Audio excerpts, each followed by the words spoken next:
Thank you, Burko. Thank you very much, and great to be here. Thank you for the invitation. So I'm speaking about advances in presbyopic IOLs and how this is expanding our ability to treat patients with previous laser surgery. These are my disclosures. Those in red apply. And so many of our patients who are referred with reduced quality of vision following cataract surgery show the following findings. There's increased scatter attributable to the cornea or tear film.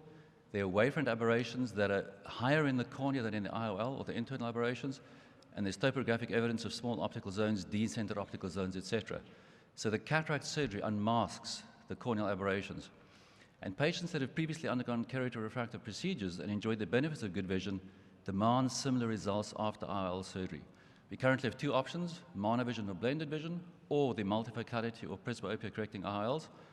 My experience is limited in this group of patients to the IC8, so I thought it made a lot more sense to maybe poll 90 experts. I sent out a poll in the summer, and 90 people replied, all of them expert keratorefractive surgeons as well as cataract surgeons. Do you use presbyopic correcting IOLs in eyes that have had previous laser surgery? 68% said yes, 32% said no. If you did not, if you don't use them, why not?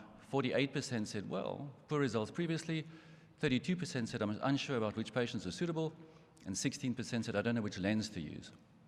Other comments, it can be possible when almost no higher order aberrations are present, potential for creating additional visual aberrations, and I don't have confidence in multifocal lenses, even in virgin eyes. So if your answer was yes, are you satisfied with the outcomes? 55% said yes, only 9% said no, and then the rest said sometimes. And of the group, 47% said I'm happy more than 75% of the time. 41% said I'm happy more than 51% of the time. So 88% have had a somewhat positive experience. So what can we learn? What are the key criteria to achieve satisfactory results? 80% said current corneal higher order aberrations, and 77% ocular surface disease or dry disease. Other comments, personality and patient expectations are most important. Regular topography. Has previous myopia or hyperopia provided your best outcomes with presbyopia correcting IOLs? 40% said myopia, 34% said no difference, and 26% said hyperopia. Does the previous level of hyperopia before the laser vision correction affect your decision on using a PC-IOL? 54% said yes, 38% said no, and the current limit, what is the cutoff level of the laser?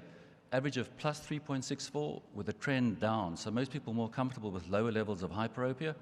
What about myopia? 36% said yes, 60% said no, it doesn't bother me.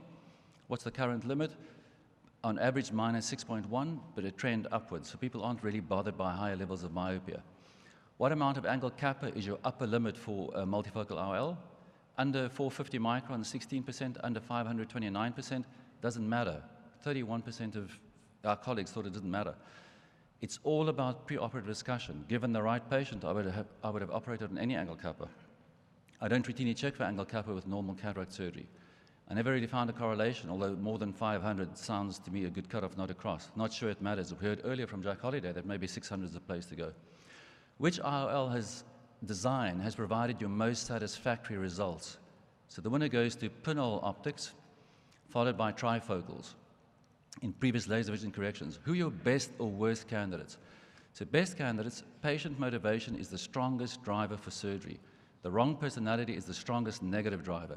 A real cataract, significant current refractive error, stable refractive error, adaptive personality that was happy with a LASIK, that's a good candidate. And small aperture IOL seems to provide good results across different refractive errors. The quality of corneal optics keeps on coming up, and patient's personality has to be suitable, level of error. So if you look at a patient like this is someone undergoing cornea regularization prior to cataract surgery. Here's the topography-guided procedure.